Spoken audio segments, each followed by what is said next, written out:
오늘은 요한계시록 19장 11절로 해서 16절의 말씀 보겠습니다. 11절로 해서 16절 말씀입니다. 자, 이 말씀을 먼저 함께 읽습니다. 또 내가 하늘이 열린 것을 보니 보라 백마와 탄 자가 있으니 그 이름은 충신과 진실이라. 그가 공의로 심판하며 싸우더라.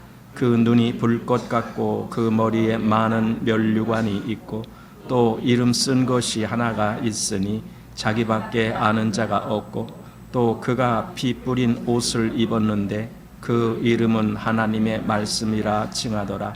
하늘에 있는 군대들이 희고 깨끗한 세마포를 입고 백마를 타고 그를 따르더라. 그의 입에서 한 검이 나오니 그것으로 만국을 치겠고 친히 저희를 절장으로 다스리며 또 친히 하나님 곧 전능하신 이의 맹렬한 진노의 포도주 틀을 밟겠고 그 옷과 그 다리에 이름 쓴 것이 있으니 만왕의 왕이요 만주의 주라 하더라.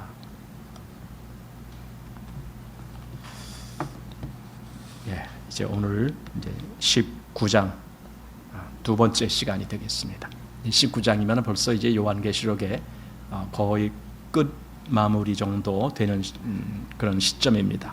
사실상 19장에서 모든 심판이 끝나는 겁니다. 물론 20장에도 살짝 그 내용이 나오지만은 20장에 있는 것은 이미 이 19장까지 해서 끝난 그 결과가 이제 20장에 좀 나오고 그리고는 이제 더 이상 이제 심판이 이제 안 나옵니다. 그만큼 모든 심판이 이제 완성이 된다라는 뜻입니다. 자, 그래서 이제 오늘 11절 말씀 보겠습니다. 자, 여기 이렇게 되어 있습니다. 또 내가 하늘이 열린 것을 보니 보라 백마와 탄 자가 있으니 그 이름은 충신과 진실이라. 그가 공의로 심판하며 싸우더라. 자, 이렇게 되어 있습니다. 이제 우리가 보는 바벨론의 심판, 사실상 바벨론의 심판이 사단에 대한 심판이기도 한 거예요. 물론 바벨론은 사단이 아니고 실제적으로 사단이 그 힘을 행사하는 그 조직, 그것을 바벨론이라고 우리가 말하는 겁니다. 그것이 바로 세상 체계를 이야기하는 겁니다. 그러니까 세상 체계가 붕괴되면은 사단은 더 이상 활개치지 못하는 겁니다. 이 세상의 모든 그 체계가 사람들의 마음, 사람들의 정신 이런 것들을 사로잡아서 사단에게 복종하게 만들었잖아요. 그런데 그게 깨지는 거예요. 그게 바벨론이 심판받은 거예요. 그러면은 더 이상 사단은 그 행사를 할 수가 없게 되는 거예요. 그리고 이제 마지막 심판을 받는 것만 남은 거죠. 그래서 이 바벨론 심판과 그리고 그 다음에 이제 우리가 잠깐 보았지만은 어린 양의 혼인잔치가 나옵니다. 바로 이것이 이 세상 역사의 끝을 이야기하는 거예요. 바벨론의 심판과 혼인잔치. 그렇게 되어 있습니다. 이제 오늘 11절부터 여기 보았는데 여기 보면은 시작이 이렇게 되잖아요. 또 내가 하늘이 열린 것을 보니 이렇게 뭔가 하늘이 열렸다라는 것은요. 이건 아주 사도 요한에게 하늘에서의 그 어떤 특별한 계시로 보여주는 역사가 있다라는 겁니다. 그러니까 우리가 하늘 열렸다 하니까 그럼 그 전에는 하늘이 닫혀 있다가 요한이 이 순간에 하늘이 쫙 무슨 문이 열리듯 열린다 이런 개념으로만 보지 마시기 바랍니다. 실제적으로 요한에게 하늘에서의 그 계시로 요한이 그것을 얼마든지 바라볼 수 있는 그런 어떤 계시가 주어졌다라고 해석할 수가 있습니다.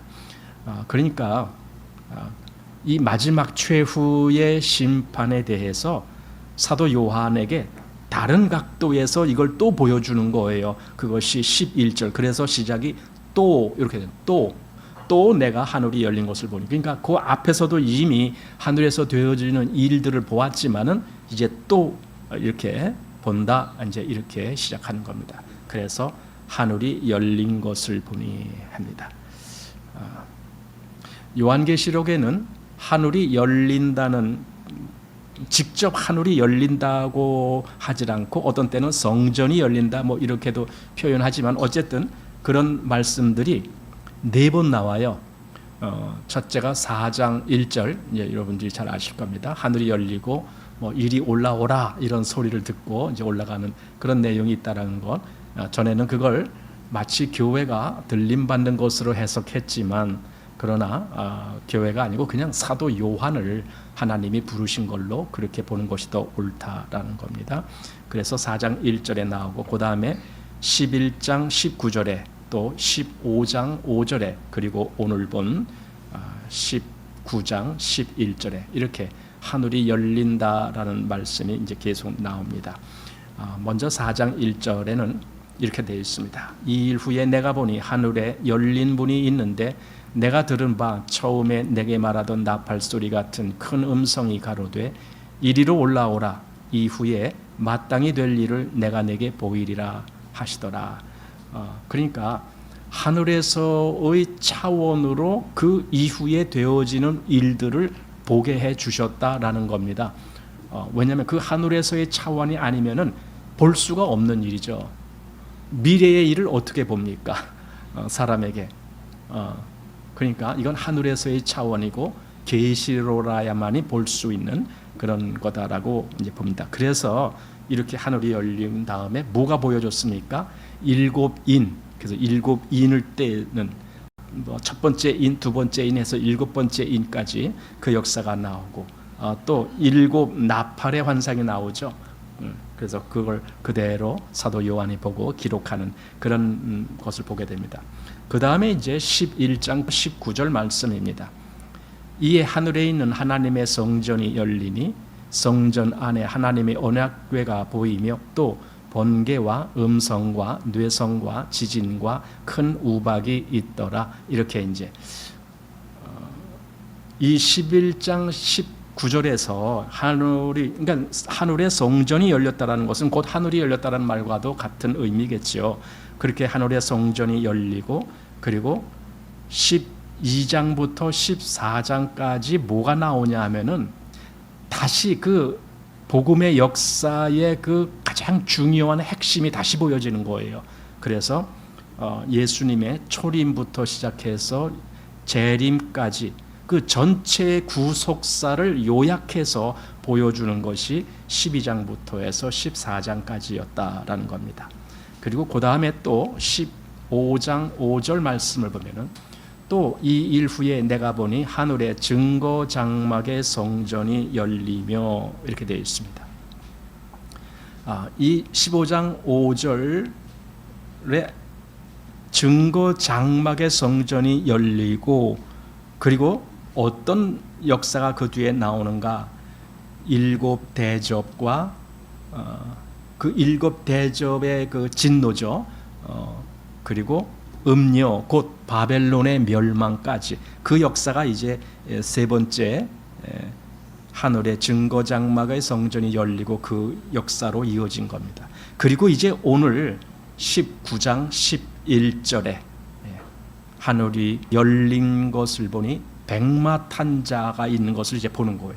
그게 이제 오늘 19장 11절. 이제 비로소 예수님이 그 마지막 모든 심판을 내리는 그때가 된 거다라는 의미입니다. 그래서 마지막 전쟁이라고도 말할 수 있고 싸움이라고도 말할 수 있지만 사실은 그런 것보다는 심판이 더 합당한 말씀 같아요. 저는 그렇게 봅니다. 그러니까 결국 4번의 우리 하늘이 열린다라는 그런 개념으로 본 거예요. 성전이 열린다 이런 것도 다 하늘이 열린다는 개념으로 볼 때에 그럼 4번의 그런 기록이 있는데 이런 하늘이 열린다라는 이런 말씀이 등장할 때마다 뭔가 새로운 역사가 거기서 또 나오는 거예요. 자, 그러니까 하늘이 열릴 때마다 하나님의 이 창조의 역사, 그러니까 여러분 창세기에만 창조가 있는 것이 아니에요. 하나님의 재창조, 즉 그 하늘 나라를 위한 재창조예요, 이게. 그래서 나중에 계시록 뒤에 가보면은 새 하늘과 새 땅이라는 말이 나오는 거예요. 재창조 거기 때문에 그 역사가 이루어지는, 그리고 그걸 어떻게 이루어지는지를 설명해 주는 그런 단계들이 하늘의 문이 열릴 때마다 우리에게 이제 보여주는 겁니다. 한마디로 하늘의 비밀이 이제 계시로 요한을 통해서 모든 성도들에게 다 보여주는 거예요. 우리는 성경을 통해서 보는 거지만 그때에는 사도 요한이 직접 계시로 받았을 그것을 글로 써서 지금 우리에게 보여주는 거잖아요. 그러니까 우리도 역시 지금 바라보고 있는 겁니다. 그래서 하나님의 역사가 어떻게 이루어지는지 그것을 바라보고 있습니다. 한마디로 이건 좀 비밀스러운 거죠. 하늘 문이 열리지 아니하면 아무도 볼 수 없는 그러한 비밀스러운 내용인데, 그것이 하늘 문이 열림으로 인해서 보여주고 있다라는 겁니다. 그러니까 지금 우리는요, 하늘의 비밀을 보고 있는 거예요. 성경을 읽으면서 우리는 하늘의 비밀을 지금 보고 있는 거라니까요. 놀라운 겁니다. 사도 요한만 그것을 본 게 아니에요. 우리도 지금 성경을 통해서 하늘의 비밀을 보고 있는 겁니다. 그게 하늘 문이 열렸다라는 그런 의미가 됩니다. 자, 거기 보면은 보라, 백마와 탄 자가 있으니 그 이름은 충신과 진실이라. 그가 공의로 심판하며 싸우더라. 이제 이렇게 되어 있습니다. 여기 충신과 진실이라는 이름을 가진 그분이 백마를 타신 분입니다. 근데 그분은 공의로 심판하며 싸우더라. 이렇게 되어 있습니다. 물론 그분이 누군지 여기서 직접 이름은 밝히지 않았지만 우리는 이미 그분이 누구실 거다라는 걸 짐작할 수가 있습니다. 바로 그분이 예수 그리스도십니다. 여기서 말하는 이 백마를 타시고 공의로 심판하고 싸우실 분, 그분은 주님이십니다. 이 이전에도 우리가 몇 곳을 통해서 바로 그분이 예수님이시다라는 힌트를 이미 얻었어요. 요한계시록 앞부분에서 예를 들어 1장 5절 보면은 또 충성된 증인으로 죽은 자들 가운데서 먼저 나시고 땅의 임금들이 머리가 되신 예수 그리스도로 말미암아 은혜와 평강이 너희에게 있기를 원하노라. 이렇게 인사를 하는 말에도 충성된 증인이라는 바로 그렇게 된 분이 죽은 자들 가운데서 먼저 나셨다, 다시 살아나셨다, 즉 그분은 부활하셨다, 그분이 바로 예수 그리스도시다. 여기 그렇게 분명히 말씀했기 때문에 지금 요한계시록 19장에도 그분의 이름이 충신과 진실이다 했을 때 그분은 예수님이시구나, 이제 우리가 짐작해서 알게 됩니다. 또 요한계시록 3장 14절에 라오디게아 교회의 사제에게 편지하기를 아멘이시요 충성되고 참된 증인이시요 하면서 이제 나오는데, 이때 이렇게 말하시는 분이 누굽니까? 예수님이시죠. 그러니까 여기 충신과 진실이라 이렇게 그 이름을 한 그분은 분명히 예수님을 말씀하고 있다. 자, 그러면은 무엇에 대해서 충성이고 참된 분이신가? 이제 이 부분을 좀 생각해 봐야 됩니다. 예수님은요, 하나님의 말씀을 그걸 이루시는 분이에요. 그러니까 하나님의 말씀, 즉 그 약속들을 그대로 이루시는 그런 참된 하나님의 그 사역자다, 이렇게 보게 되는 겁니다. 그래서 충신과 진실이다. 하나님의 말씀이 성취되는 그 일을 직접 하시는 분이시다라는 걸 우리가 보게 됩니다. 그래서 그분은 그 하나님의 말씀의 핵심이 뭔 줄 아세요? 성경의 전체에서 핵심이 뭐겠습니까? 우리를 구원하시고 그리고 악한 자를 심판하시는 거예요. 그게 복음이고 그게 성경의 핵심입니다. 하나님의 구원과 심판, 그것이 지금 요한계시록에 와서 그대로 다 실행이 되는 겁니다. 즉 요한계시록은 그냥 엉뚱한 일이 벌어지는 것이 아니라 이미 하나님의 말씀 속에서 하나님이 약속하시고 모든 걸 우리에게 알려주신 그대로 마지막 결론을 내는 것이 요한계시록입니다. 그러니까 요한계시록은 갑자기 나온 소리가 아닙니다. 이미 구약부터 시작해서 신약 성경에서 계속 말씀했던 것이 그대로 결과로 드러나지는 것이 요한계시록이고, 그것이 핵심은 하나님의 백성을 위한 구원이 이루어지고 그 다음에 그 대적하는 원수들을 심판하시는 그 역사입니다. 그것이 그대로 이루어지는 겁니다. 그렇기 때문에 우리는 그분을 믿을 수가 있는 거예요. 왜냐하면 그분은 여기서 말한 대로 충신이고 또 진실이시기 때문에. 충신이라는 것은 그가 그 모든 것에서 모든 힘과 열정을 다해서 그 일을 이루신다는 것이고, 진실이다라는 것은 그에게는 거짓이 없이 그 모든 것을 그대로 하신다라는 뜻이 되겠죠. 바로 그분을 우리는 그래서 믿을 수가 있다라는 거예요. 그분을 신뢰할 수가 있다라는 거예요. 하나님의 모든 약속을 그대로 이루시는 분이기 때문에 우리는 그분의 모든 약속을 믿을 수 있다라는 겁니다. 자, 근데 그분이 공의로 심판하시며 싸우더라 그랬잖아요.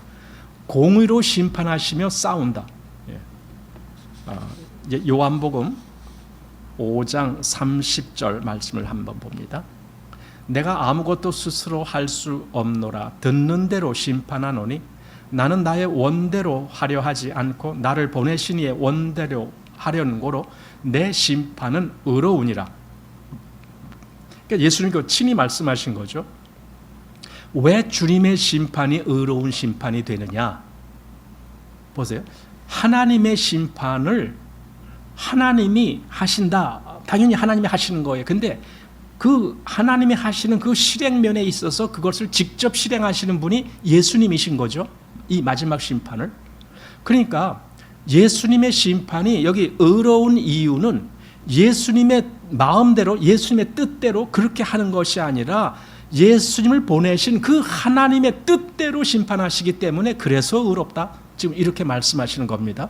그러니까 예수님은 이런 말씀하신 적이 있어요. 또 성경에 보면은 아들됨을 인하여 심판하는 권세를 주셨다라는 말씀이 있죠. 그분이 심판하는 권세를 다 받으셨어요. 우리가 보통 예수님이 부활하신 다음에 어떻게 되셨느냐 했을 때 하늘에 오르셔갖고 하나님 우편에 앉아 계신다 이런 말을 하거든요. 그러니까 하나님 우편에 앉아 계신다는 말은 그거는 의미적인 내용으로 해석을 해야 돼요. 그냥 물질적이고 공간적인 개념으로 해석을 한다면 그건 아무것도 안 되는 거예요. 진짜 물질적인 개념으로 해석한다고 보세요. 하늘에 큰 어떤 보좌, 의자가 하나 딱 있는데 거기 가운데 성부 하나님이 딱 앉아 계시고 그 우편에 아들 예수님이 딱 그게 앉아 계시고, 그럼 뭐 하겠다는 거예요? 그게 앉아서 뭐 하는 거예요? 그럼 그렇게 해석하면 안 된다는 거예요. 하나님 보좌 우편이라는 개념은 하나님의 모든 권세를 다 행사하시는 위치다, 그런 뜻이에요. 이 우편이라는 말은 이제 우리는 보통 과거에 뭐 임금님이 딱 계시면은 거기 뭡니까 옆에 양옆에 누가 있죠? 누구예요? 저는 그걸 잘 모르겠는데 좌의정 우의정 뭐 그러는 건가요? 뭐 하여튼 그래요. 그러니까 실세를 쥐고 그 모든 역사를 하는 이들이 이제 그 옆에 딱 포진한 것처럼 하나님 우편에 계시다라는 말, 좌편이 아니고 우편이라는 뜻입니다. 하나님의 우편이라는 것은 하나님의 모든 권세와 권위를 가지고 그 역사를 이루시는 분이다, 이렇게 보는 거예요. 근데 그분이 그대로 심판하는 권세도 가지고 최후에 지금 여기 19장에 와서 심판을 하시려고 오시는 거예요. 그게 오늘 읽을 말씀입니다. 그래서 그분의 심판은 의롭다라고 여기 요한복음 5장 30절 말씀했고, 또 시편 9편 7절에 여호와께서 영영히 앉으시며 심판을 위하여 보좌를 예비하셨도다. 심판의 보좌라는 겁니다. 그 딱 앉으셔서 말하자면은 심판장이가 딱 앉으시고 그 앞에서 모든 피조물이 심판받는 뭐 그런 의미로 이렇게 이제 해석하면 됩니다. 그래서 공의로 세계를 심판하시며 정직으로 만민에게 판단을 행사하시려다. 그러니까 완전히 그분은 심판하시는 분이에요. 물론 구약에는 예수님이란 말을 직접 쓰질 않아요. 그러나 하나님을 나타낼 때에 여호와 하나님이라는 개념으로 말씀할 때 사실 그 부분은 예수님을 의미하는 경우가 많습니다. 그래서 그렇게 보게 되는 겁니다. 또 우리 지난번에 본 계시록 19장 2절에도 그의 심판은 참되고 의로운지라 이렇게 했어요. 그 심판은 참되고 의로운 심판을 하시는 분이다. 아까 요한복음에서도 말씀한 내용과 똑같은 말입니다. 그의 심판은 의롭다라고 한 것처럼 이 백마를 타고 오시는 분이 바로 우리 주 예수 그리스도시고 그에게 모든 심판하는 권세가 주어졌고 그분은 그에게 주어진 그 권세를 그대로 다 행사하시려고 지금 등장하시는 거예요. 그게 19장 11절입니다. 자, 이제 그 다음 12절 말씀 보십시다. 그 눈이 불꽃 같고 그 머리에 많은 면류관이 있고 또 이름 쓴 것이 하나가 있으니 자기밖에 아는 자가 없고 이렇게 되어 있습니다. 그 눈이 불꽃 같다. 불꽃 같은 눈이라는 것은 눈이 굉장히 예리하고 또 그 어떤 것도 그 눈앞에 숨을 수가 없이 모든 것을 다 꿰뚫어 보시는, 원래 불이라는 게 뭡니까? 불은 그 어두움이 있다 할지라도 그 어두움을 뚫고 통과하면서 어디에 뭐가 있는지 볼 수 있게 하는 것, 그게 불이잖아요. 마치 그런 불꽃 같은 눈. 그러니까 어떤 분들은 이때 이것을 묘사하면서 예수님의 눈에다가 실제로 횃불을 이렇게 그려놓더라고요. 그렇게 하면 그게 좀 이상하잖아요. 또 예수님의 입에서 이한 검이 나온다 그러니까 눈은 횃불 같은 그려놓고 입에서는 무슨 칼날이 나오고 그걸 괴물 같은 예수님을 하는데, 예수님은 그런 우리의 가시적인 그런 걸 얘기하는 것이 아니라 이건 실제로 그 모든 의미적인 면에서 역사가 그렇다는 겁니다. 그래서 그분은 못 보시는 것이 없이 모든 것을 다 꿰뚫어 보시는, 아마 그분은 우리의 속마음까지도 다 꿰뚫어 보시잖아요. 이미 성경에서 그런 걸 보게 되잖아요. 복음서에서 사람의 속에 있는 것을 다 아심이라 그랬잖아요. 그러니까 그 눈이 불꽃 같다는 것은 그만큼 못 보시는 것이 없이 다 보시기 때문에 그분의 판단은 정말 옳은 판단을 하신다는 거죠. 사람들이 판단하는 것은 겉모양을 보고 판단하잖아요. 어떻게 일이 어떻게 됐는지, 그 사람 마음에 무슨 생각을 품었는지 그거는 심판 못하잖아요. 왜냐하면 알 수가 없으니까. 그래서 사람들, 이 세상의 심판은 그런 약점이 있습니다.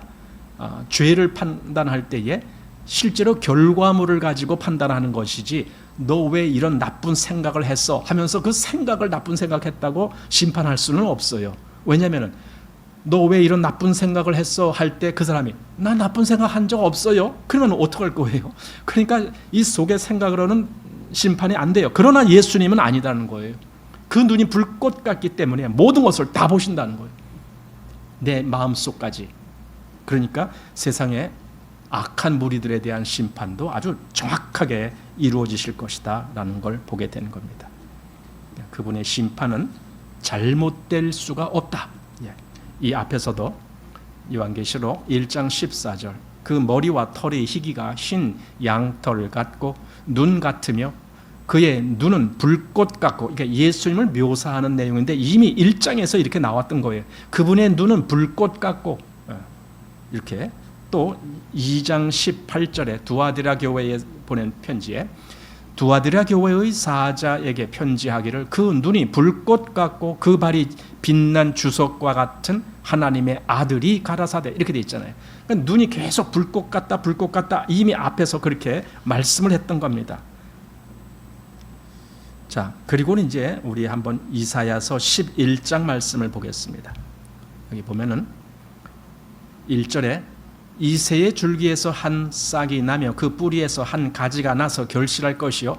벌써 이게 누구를 이야기하는 건지 우리는 알아요. 그죠? 왜냐하면 이런 내용들을 우리가 성경에서 많이 봤기 때문에 이분이 바로 예수님이시다라는 걸 다 아릅니다. 자, 그래서 2절, 여호와의 신 곧 지혜와 총명의 신이요 모략과 재능의 신이요 지식과 여호와를 경외하는 신이 그 위에 강림하시리니 그가 여호와를 경외함으로 즐거움을 삼을 것이며 그 눈에 보이는 대로 심판치 아니하며 귀에 들리는 대로 판단치 아니하며. 여기 잘 보세요. 이게 뭐냐면은 그 눈에 보이는 대로 심판치 아니하며 귀에 들리는 대로 심판치. 이거는 우리가 일반적으로 사람들처럼 외형적으로 드러난 그것으로 심판하지 아니한다라는 말씀입니다. 자, 그래서 4절, 공의로 빈핍한 자를 심판하며 정직으로 세상의 겸손한 자를 판단할 것이며 그 입의 막대기로 세상을 치며 입술의 기운으로 악인을 죽일 것이며 공의로 그 허리띠를 삼으며 성실로 몸의 띠를 삼으리라. 그분의 심판은 이렇게 아주 공명정대하게 이루어진다라는 겁니다. 근데 여기 또 이런 말씀이 있습니다. 그 입의 막대기로. 아니 그럼 입에서 또 막대기도 나오나? 아닙니다. 그만큼 모든 것을 아주 분명하게 그렇게 막대기라는 개념은 이걸 일종의 치리한다라는 개념인데, 목동이 막대기를 가지고 양들을 다 이리 몰고 저리 몰고 하는 것처럼 이제 그런 의미로 이제 보게 되는 겁니다. 그래서 그분은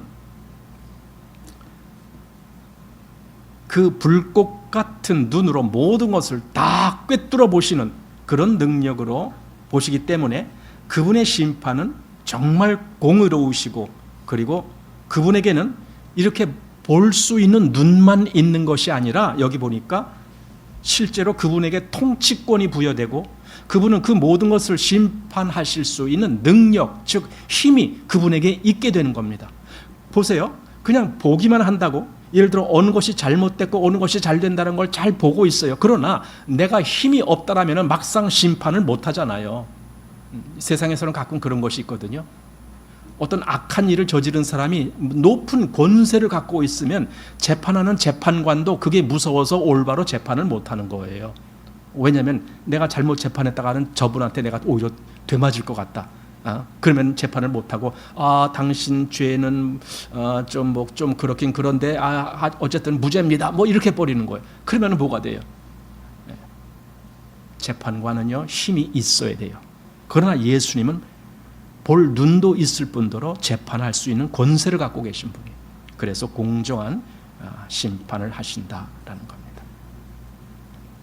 자, 또 그분의 머리에는 많은 면류관이 있다 그랬어요. 면류관이라는 것은요 영광스러운 거잖아요. 그 영광스러운 것은 승리로 인하여 얻어지는 것입니다. 예수님은 모든 싸움, 모든 결판에서 이겼다는 겁니다. 십자가로 승리하셨느니라, 그 말씀이 있죠. 골로새서입니까 그게? 그냥 그 말씀이 있다라는 것은 그분은 승리했다라는 거예요.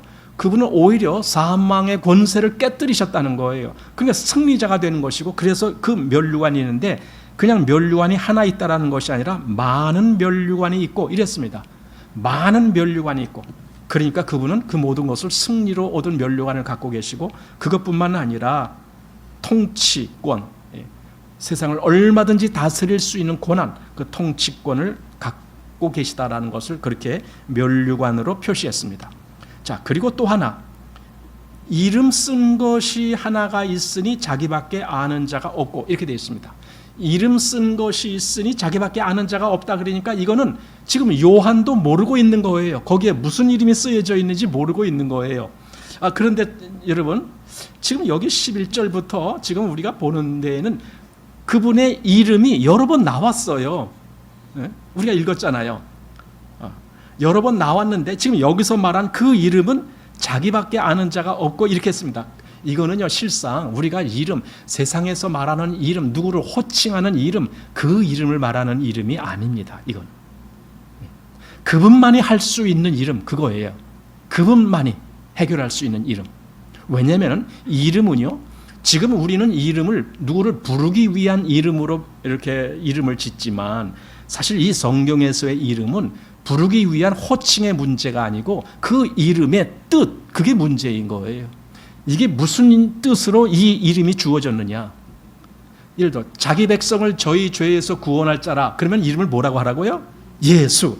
그러면 예수라는 이름은 자기 백성을 저희 죄에서 구원할 자구나.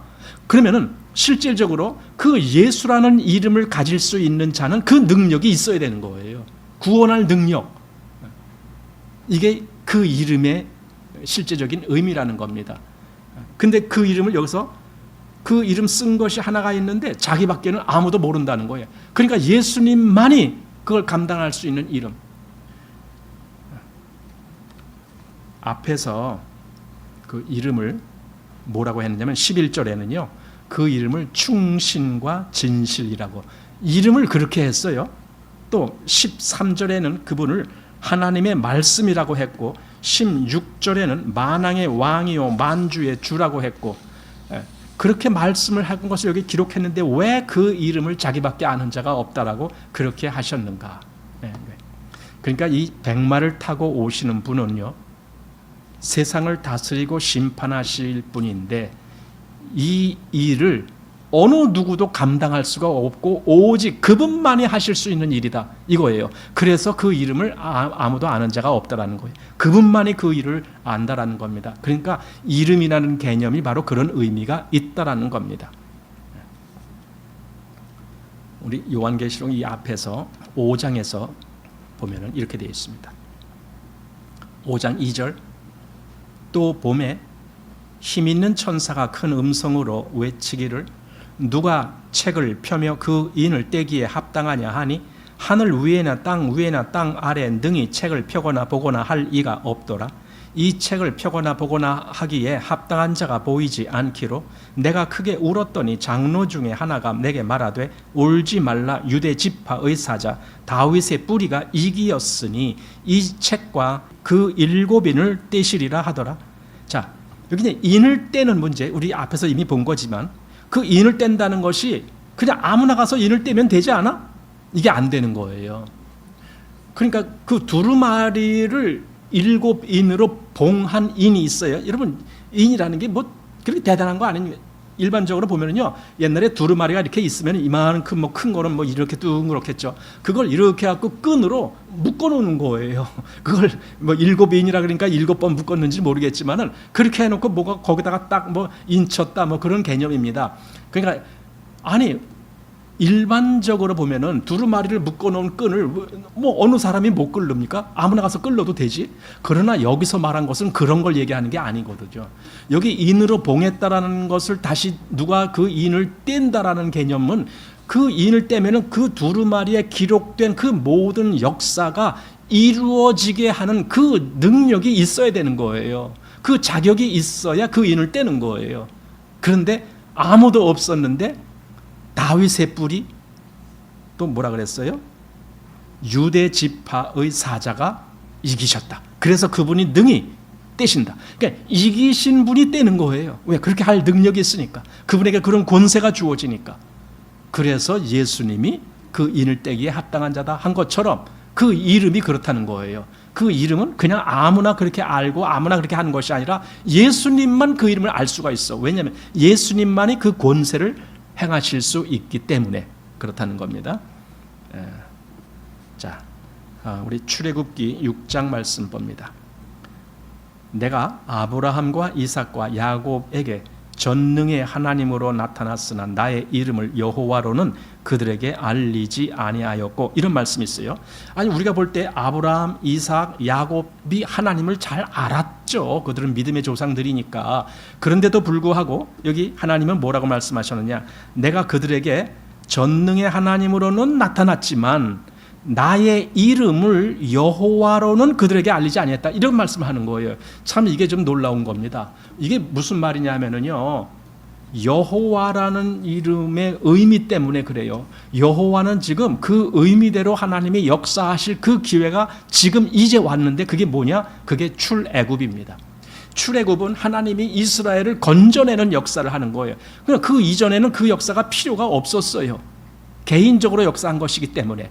그러나 이제 이스라엘 민족 전체를, 하나님 민족 전체를 구원하시는 그 역사를 할 때 비로소 여호와라는 이름이 필요하게 된 거고 여호와라는 이름을 알리시는 거예요. 알리신다는 것은 하나님이 그렇게 역사하신다라는 뜻입니다. 그래서 여기 모세에게 바로 그 이름을 알리셨다라는 겁니다. 그 창세기 4장에 보면은 아담의 후손 중에 이제 그 얘기가 나와요. 여기 26절에 셋도 아들을 낳고 그 이름을 에노스라 하였으며 그때의 사람들이 비로소 여호와의 이름을 불렀더라. 아니 그럼 그 이전 사람들은 하나님을 부르지 못했나? 지금 그런 개념이 아닙니다. 그런 개념이 아닙니다. 이름을 불렀다라는 개념은 이건 또 다른 차원입니다. 실제적으로 그들 속에서 그 역사가 있게 하셨다라는 뜻입니다. 그 이름을 여호와라고 할 때에 하나님이 그 구원의 역사를 하시는데 직접 출애굽 즉 6월절부터 시작해서 이스라엘의 그 모든 백성을 건져내는 그 역사, 그들로 하여금 그 홍해 바다를 건너게 하는 그 역사, 그때 애굽 군사들을 그 홍해 바다에 다 수장시키는 그 역사, 그리고 그들로 하여금 광야의 그 모든 길을 걸을 때에도 하나님이 그들과 늘 함께 하시는 역사, 그래서 끝내 가나안에 들어가는 그 모든 역사를 완성하시는 그런 하나님의 역사, 이 전체가 구원이거든요.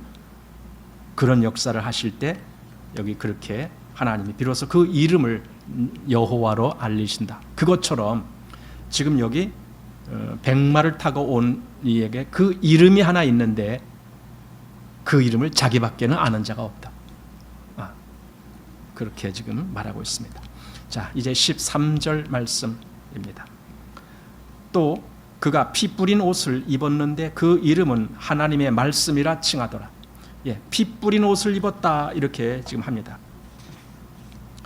우선 피 뿌린 옷이라는, 우리는 피 뿌린 옷 이렇게 했는데 그 영어 버전들을 보면은 ESV는 이제 그 English Standard 버전이라고 하는 건데 요즘 저도 그것을 자주 보게 되는데 또 킹 제임스 버전은 아주 고전이지만 또 그 권위가 있기 때문에 킹 제임스 버전을 또 보게 됩니다.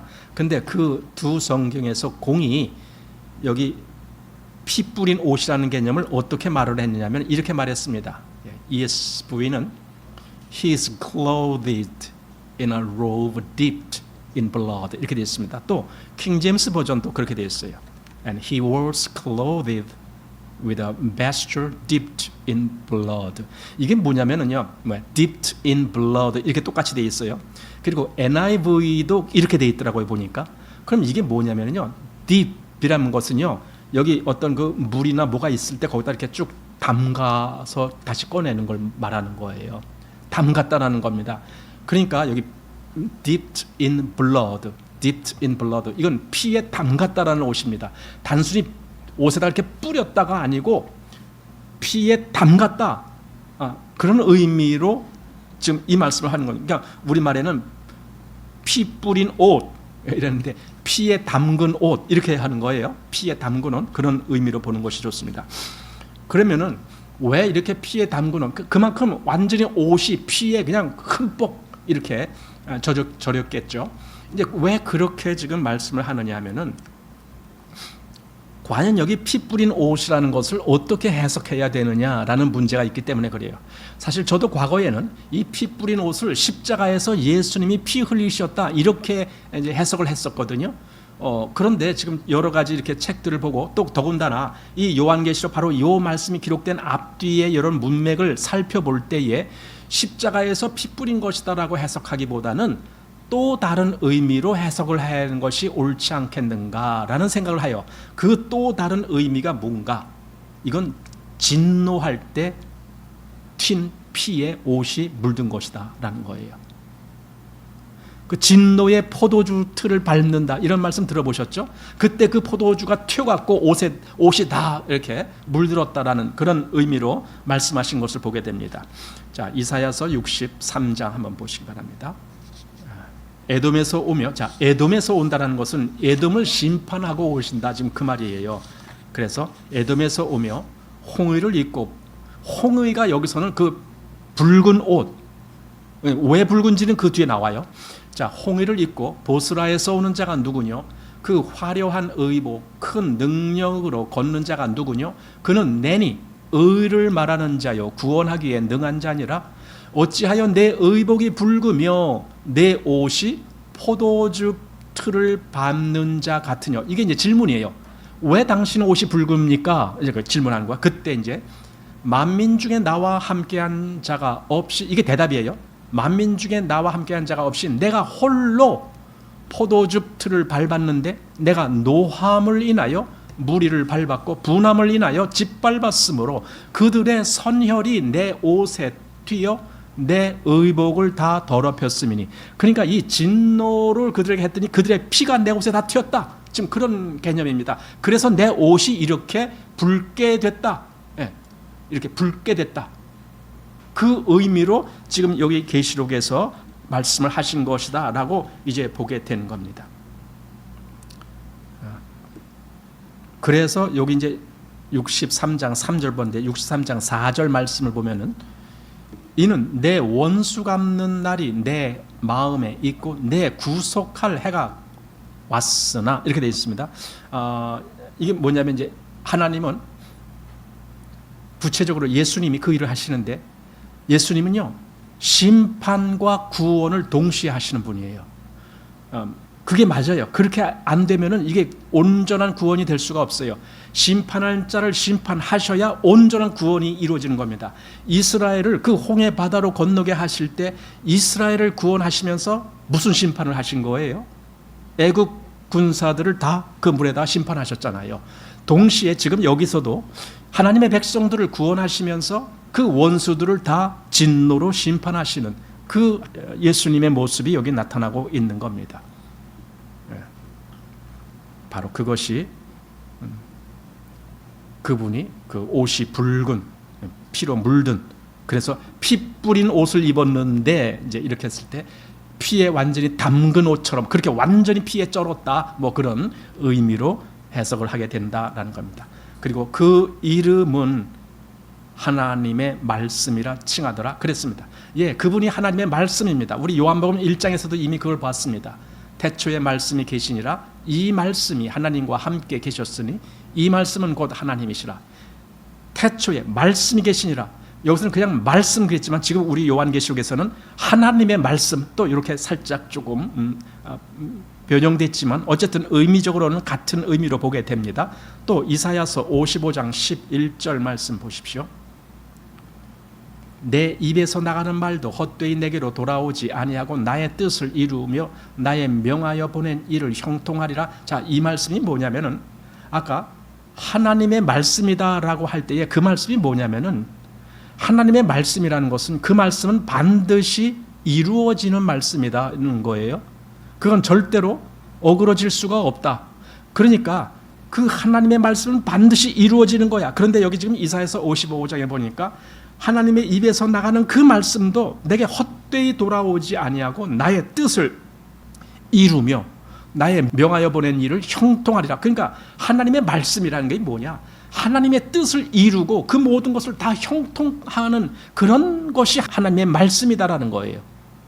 그래서 그분의 이름이 하나님의 말씀이다. 즉, 그분이 하나님의 모든 역사를 이루시는 분이다. 형통케 하는 분이다. 라는 의미로 해석이 된다는 거죠. 그래서 예수님 자신이 곧 하나님의 구원 또 하나님의 심판 이 둘은 동시에 일어난다 그랬어요. 하나님의 구원과 하나님의 심판을 그걸 그대로 나타내신 분이에요. 그래서 히브리서에 보면은요 그분을 이렇게 표현했습니다. 히브리서 1장 2절 이 모든 날 마지막에 아들로 우리에게 말씀하셨으니 이 아들을 만유의 후사로 세우시고 또 저로 말미암아 모든 세계를 지으셨느니라 할 때에 아들로 우리에게 말씀하셨으니 이렇게 되어 있습니다. 아들이 하나님의 말씀이 되신 거예요. 그건 무슨 말입니까? 아들이 하나님의 뜻을 이루는 분이 되신 겁니다. 그 뜻이 뭔데? 핵심은 그겁니다. 구원과 심판. 그걸 이루시는 분이 되셨어요. 이미 우리는 구원이 되셨다는 것은 십자가에서 이루신 것으로 봅니다. 그러나 이제 심판이 되셨다는 것은 지금 요한계시록에 오니까 그분이 심판주로 이렇게 역사하시는구나. 이것을 보게 됩니다. 자, 그리고 이제 14절 말씀 봅니다. 하늘에 있는 군대들이 희고 깨끗한 세마포를 입고 백마를 타고 그를 따르더라. 보세요. 아까 백마를 탄 그분이 먼저 나타났는데 그런데 그분을 따르는 무리들이 있어요. 그를 하늘에 있는 군대들이라고 했어요. 이 군대들이 근데 그들의 복장이 희한합니다. 희고 깨끗한 세마포를 입었대요. 그리고 똑같이 백마를 타고 따르는 겁니다. 문제는 그럼 이 하늘의 군대라는 이들은 누구냐라는 거예요. 이들이 누군가? 어떤 사람은 이것이 천사들일 것이다 라고 말을 하는 분도 있어요. 하지만 우리는 더 여러 곳을 근거로 해서 이것은 천사라기보다는 성도들이다, 하나님의 백성들이다 이렇게 보는 것이 더 타당하다라고 생각하는 겁니다. 왜 그렇게 보는지 우리 이제 여러 가지 여기 그들이 입은 옷이 그것을 증명하는 겁니다. 여기 희고 깨끗한 세마포를 입고 그랬습니다. 그럼 이 희고 깨끗한 세마포를 입는 사람들이 누구냐? 이 앞에서 어느 천사가 희고 깨끗한 세마포를 입었다라고 되어 있지 않아요. 그것이 아니라 오히려 여기 3장 4절 보면은 그러나 사대에 그 옷을 더럽히지 아니한 자, 그러니까 더럽히지 아니했다는 말이 바로 깨끗한 옷이다 그 말이죠. 그 몇 명이 내게 있어 흰옷을 입고, 여기 흰옷을 입었다라는 것이 바로 그 흰 세마포를 입었다라는 거거든요. 그리고 나와 함께 다니리니 그들은 합당한 자인 영고다, 이렇게 말씀해 주시는 거예요. 하나님의 백성을 이런 식으로도 표현하시는구나. 또 계시록 7장 9절 말씀해 보면은 이 일 후에 내가 보니 각 나라와 족속과 백성과 방언에서 아무라도 능히 셀 수 없는 큰 무리가 흰 옷을 입고 손에 종려가지를 들고 보좌 앞과 어린 양 앞에 서서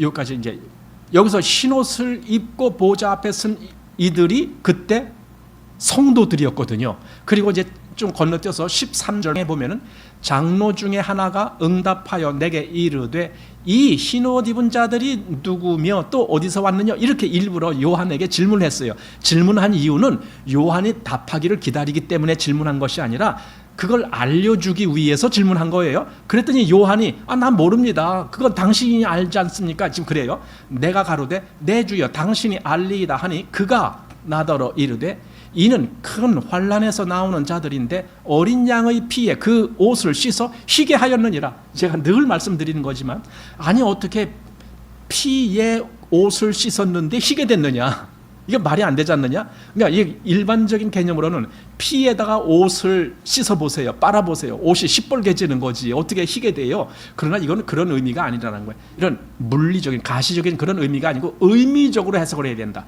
피에 씻었다라는 것은 그 모든 죄를 다 씻음 받았다라는 의미가, 그래서 깨끗하다라는 의미입니다. 그러니까 단순히 색깔로 희다라는 개념보다도 그 의미적으로 그가 정말 깨끗한 그런 옷을 입었다라는 그런 의미로 보는 것이 더 합당하다. 자, 그게 바로 좀 아까 본 그런 내용들인데 19장 그 앞에 지난주에 본 8절에도 이렇게 되어 있습니다. 그에게 허락하사 빛나고 깨끗한 세마포를 입게 하셨은즉 이 세마포는 성도들의 옳은 행실이로다 하더라. 그러니까 이 세마포를 입은 자들은 성도들이라는 걸 분명해진 겁니다. 그래서 지금 19장 요 뒤에 와서도 14절에 와서도 그 세마포 입고 백마를 따른다. 그가 누구냐? 이게 성도들이다. 이렇게 보는 겁니다. 자, 그러면은 성도들이 지금 예수님이 심판하시고 싸우신다라고 돼 있어요. 그 백마를 타시고 심판하고 싸우시기 위해서 오신다라고 했는데, 그런데 누가 따르느냐? 성도들이 따라요. 근데 성도들이 보세요. 아니 싸우러 갈 때에는 무슨 갑옷을 입든가 또는 무장을 하고 칼을 찬다든가 그리고 따른다. 그러면 우리가 이제 이해가 돼요. 그런데 아니 흰 세마포를 입어 그리고 무슨 싸움을 싸워요? 여러분, 이게 성도들의 싸움입니다. 성도들이요 원수를 이기려면은요 계속 그 흰옷 입은 그 모습이 나와야 됩니다. 그게 이기는 거예요. 성도들이 죄의 종이 되면 그건 사단에게 지는 거예요. 성도들이 흰옷을 입어 여기 뭐라고요? 세마포는 성도들의 옳은 행실이로다. 이게 이기는 겁니다. 성도들은 계속 흰옷을 입어야만이 사단을 이기는 권세가 그에게 주어지는 겁니다. 이게 바로 하나님의 군사들이다 그 말입니다. 성도들은 칼로 싸우는 게 아닌 거예요. 저기 무슨 저기 길거리에 가서 우리가 이깁시다, 저 불의한 사람들을 다 몰아냅시다, 여러분 그렇게 싸우는 거 아니에요. 과거에 그런 싸움이 있었어요. 그게 뭐냐면 십자군 전쟁이라는 거예요. 가장 우매한 전쟁 중에 하나가 십자군 전쟁이라는 거예요. 십자군이라는 그런 이름으로 그때 이슬람권들이 그들이 예루살렘을 장악하니까 이 십자군, 우리가 그때는 가톨릭밖에 없었어요. 우리가 십자가를 앞에 세우고 가서 저들을 무찌르자 계속 몇 번을 전쟁에서 졌어요. 계속 많은 사람들 희생만 당하고. 여러분 그게 십자가의 싸움이 아니에요. 십자가의 싸움은요 옳은 행실로 싸우는 거예요. 성도들의 옳은 행실, 그게 싸우는 거예요. 자, 이제 15절 말씀. 그의 입에서 이한검이 나오고, 그러니까 아까 그 백마를 탄 그분이 바로 예수님이라고 했죠. 그의 입에서 이한검이 나오니 그것으로 만국을 치겠고 친히 저희를 철장으로 다스리며 또 친히 하나님 곧 전능하신 이의 맹렬한 진노의 포도주 틀을 밟겠고, 이렇게 이제 나옵니다. 자, 여기 주님이 심판하시는 모습을 세 가지로 묘사가 되어 있습니다. 첫째는요, 입에서 이한검이 나온다. 둘째는요, 친히 철장으로 다스리신다. 그리고 셋째는요, 하나님의 진노의 포도주 틀을 밟는다. 지금 이렇게 나왔습니다. 자, 입에서 이한검이 나와 만국을 친다라는 개념, 이게 또 뭐냐? 이거예요. 이것도 이미 앞에서 우리가 보았습니다. 1장 16절 말씀 보면은 그 오른손에 7뼈리 있고 그 입에서 좌우에 날선 검이 나오고 그 얼굴은 해가 힘있게 비추는 것 같더라 했을 때 이게 예수님의 모습이었잖아요. 그런데 그 입에서 좌우에 날선 검이 나온다. 제발 이것을 물리적인 칼로 보면 안 된다라는 거예요. 이건요, 그분의 말씀이에요. 그분의 말씀은 곧 능력이에요. 그분 말씀으로 이긴다니까. 그 말씀으로 이긴다는 것은요, 그 말씀에 권위가 있다라는 거예요. 말씀에 권위가 있다는 것은요, 그 말씀이 진리라는 거예요. 즉 그 말씀이 곧 하나님의 말씀이라는 거예요. 그렇지 아니하고는 그 말씀은 권위가 있을 수가 없어요. 그 말씀이 거짓된 말씀이다. 거기에 무슨 권위가 있어요? 그 말씀이 진리 있을 때 그 말씀이 그대로 역사가 되어지는 말씀으로 되는 겁니다. 그래서 예수님은요, 그 지상 사역을 하실 때 이제 마태, 마가, 누가, 요한복음에서 나오는 그 모든 지상 사역을 보실 때 거기서 어떻게 역사하시는 거예요? 말씀으로 역사하시는 거예요.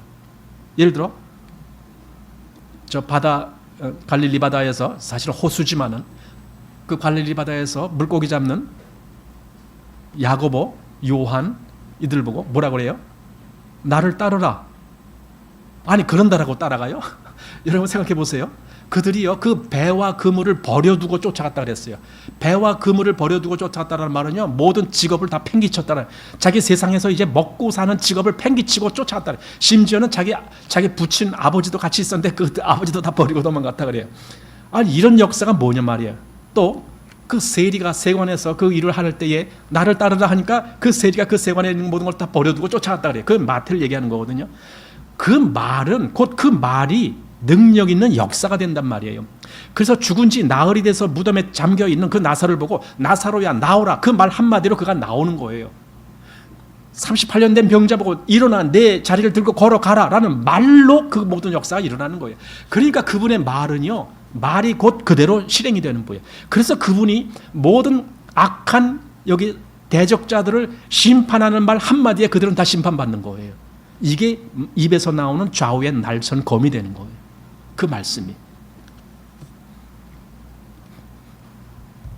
히브리서 4장 12절에 하나님의 말씀은 살았고 운동력이 있어 좌우의 날선 어떤 검보다도 예리하여 혼과 영과 및 관절과 골수를 찔러 쪼개기까지 하며 또 마음의 생각과 뜻을 감찰하나니, 하나님의 말씀은 이렇게 살아있어서 그 역사를 하시는 말씀이다. 이 말씀을 우리가 받는다라면 우리에게도 그 역사가 나타나요.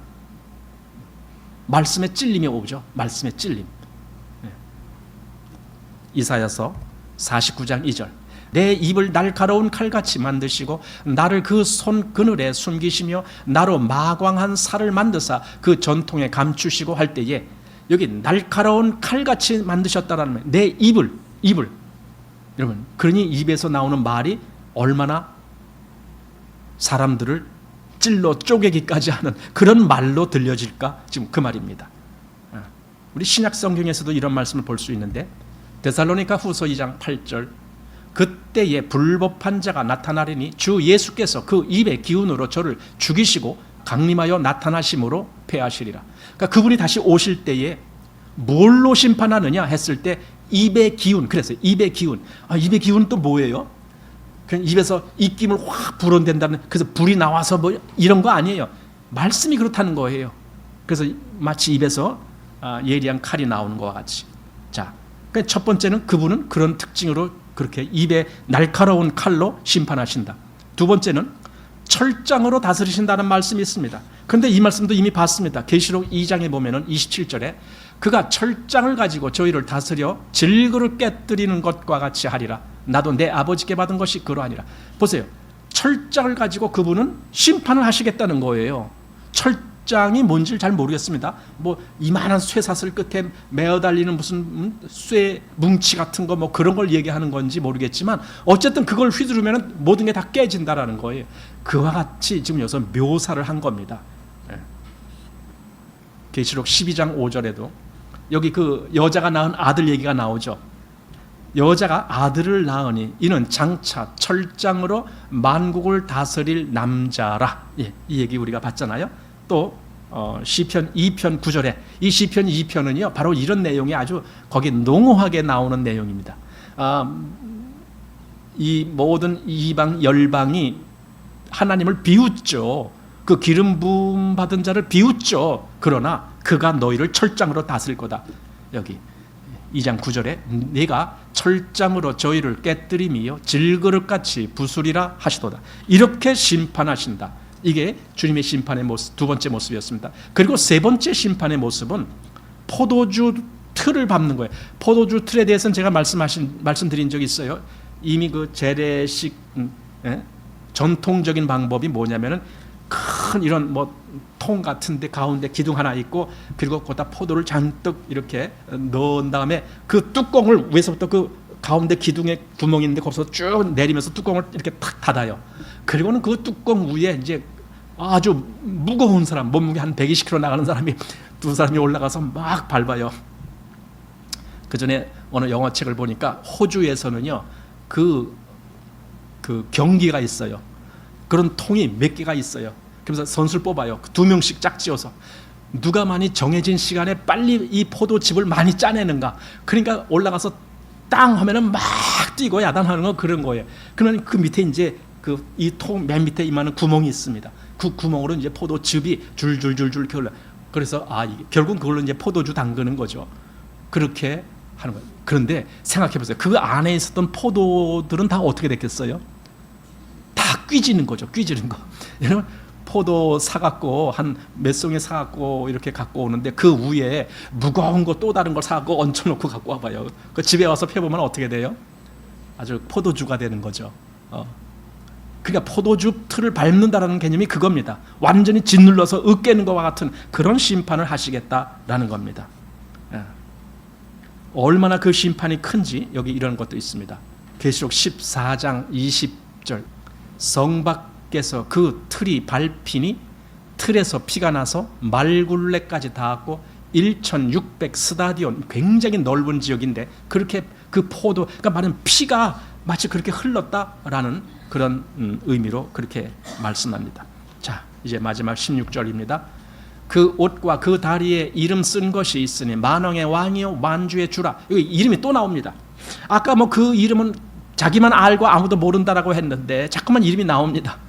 그러니까 아까 그거하고는 다른 거예요. 이건 그 이름이 만왕의 왕이요 만주의 주다 이겁니다. 우리 계시록 17장 14절에 이런 말씀이 있습니다.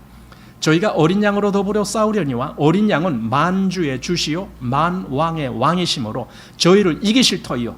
그러니까 저희를 이길 수 없다라면은 그분은 만왕의 왕, 만주의 주라는 자격을 얻지 못하게 돼요. 그게 자격이 없어요. 그러니까 그게 거짓말이 돼버리잖아요. 그래서 그분은 실제적으로 모든 원수들을 모든 대적들을 다 이기시는 분이에요. 그래야 만주의 주요 만왕의 왕이라는 말이 합당하다 그 말입니다. 이렇게 그분이 여기 그 이름 바로 그것이 그 옷과 다리에 그 이름 쓴 것이 있다라고 지금 말씀하는 거예요. 그분은 바로 그렇게 되기에 합당하신 분이다. 그러니 그분이 이 세상에 오셔갖고 그 모든 대적들을 심판하실 때 그 심판은 얼마나 완벽한 심판이 되겠느냐 이거예요. 아주 완벽한 심판. 만주의 주, 만왕의 왕으로서 그분은 그 모든 대적들을 심판하시는 겁니다. 그러나 아까 말씀드렸듯이 그분은 그 심판과 동시에 구원을 완성시키는 분이에요. 자, 나는 과연 어느 편에 있느냐? 그 심판받는 편에 있을 것인가? 아니면 구원받는 편에 있을 것인가? 이게 중요한 거 아닙니까? 우리에게는 그게 중요한 거죠. 어떤 분이 그럽니다. 여러분 요한계시록을 아는 것이 중요하지요. 중요해요. 그런데요. 어떤 면에서 보면은요. 사실은 몰라도 된다. 그 말을 해요. 몰라도 된다. 왜냐하면은 요한계시록 모르는 사람들이 성경에 많이 나와요. 우리가 아는 사도 바울 요한계시록 몰랐어요. 사도 베드로 요한계시록 몰랐어요. 예수님의 그 모든 제자들 다 요한계시록 몰랐어요. 요한계시록은 나중에 12제자 중에 유일하게 혼자 살아남은 요한이, 다른 사도들은 다 죽고 요한만 살았는데 그때 기록한 글이기 때문에 그 앞에 죽은 사도들 다 몰랐어요. 그러나 그들이 구원 못 받았습니까? 그들의 구원이 뭐 의심스럽습니까? 전혀 그런 거 아닙니다. 그러니까 요한계시록, 저는 이걸 처음에 시작하면서도 계속 말씀드립니다만은 꼭 이렇게 해석해야만 된다라는 어떤 한정된 해석으로 해석하지 마십시오. 설령 저와 다른 해석을 한다 할지라도 그렇게도 볼 수 있겠다, 이걸 인정할 수 있어야 됩니다. 저는 요한계시록 보면서 많은 책들을 보지만 그 책들이 다 똑같은 책들이 아니에요. 다르게 이렇게 딱 해석을 해요. 하지만 저는 그 모든 것들을 다 참조하게 돼요. 그냥 이건 좀 다르니까, 이건 좀 이상해, 이거 버려, 이렇게 하질 않아요. 다 참조하게 돼요. 왜냐면은 지금 제가 이렇게 보지만 이것이 꼭 진리다 이렇게 말할 수가 없기 때문에 그래요. 그건 보는 사람의 각도에 따라서 어떤 면에서 그가 어떤 쪽으로 마음의 은혜를 받는지의 그 부분에 대해서 보이게 돼 있기 때문에, 그러니 하나님이 보여주신 그대로 보는 게 그대로 그에게 맞습니다. 그래서 요한계시록을 이제 이렇게 쭉 보아나가고, 이제 이렇게 해서 어린 양의 심판. 어떤 분들은 지금 여기서 이 11절 이하의 이 예수님이 이게 재림하신 예수님이다 라고도 말합니다. 그러나 어떤 분은 그거 재림 아니다, 왜냐하면 재림은 구름을 타고 오시는 것이지 말 타고 오는 게 아니다, 또 이렇게 얘기를 해요. 그러나 어쨌든 재림하셔도 역시 또 심판이 나오기 때문에 그래도 이게 재림이다라고 볼 수도 있고, 아니면 뭐 아닐 수도 있고 뭐 그래요. 그러니까 그건 그렇게 중요한 것이 아니다라는 거예요. 중요한 것은 이 요한계시록을 보는 교회들, 요한계시록을 보는 성도들의 믿음이 어때야 되느냐, 이게 진짜 중요한 거예요. 그 마지막 때까지 이 믿음을 어떻게 지킬 것인가, 어떻게 예수님과 함께, 아까 그랬잖아요, 그 말을 타고 같이 예수님을 따른다니까요. 같이 싸우는 거예요. 근데 어떻게 싸우냐고요? 그 세마포 옷을 입고 싸우는 거예요. 성도들의 옳은 행실을 가지고 싸우는 거예요. 그게 성도들이다. 그래서 난 우리 성도들이 다 그렇게 되어지기를 바랍니다. 자, 이렇게 마치겠습니다.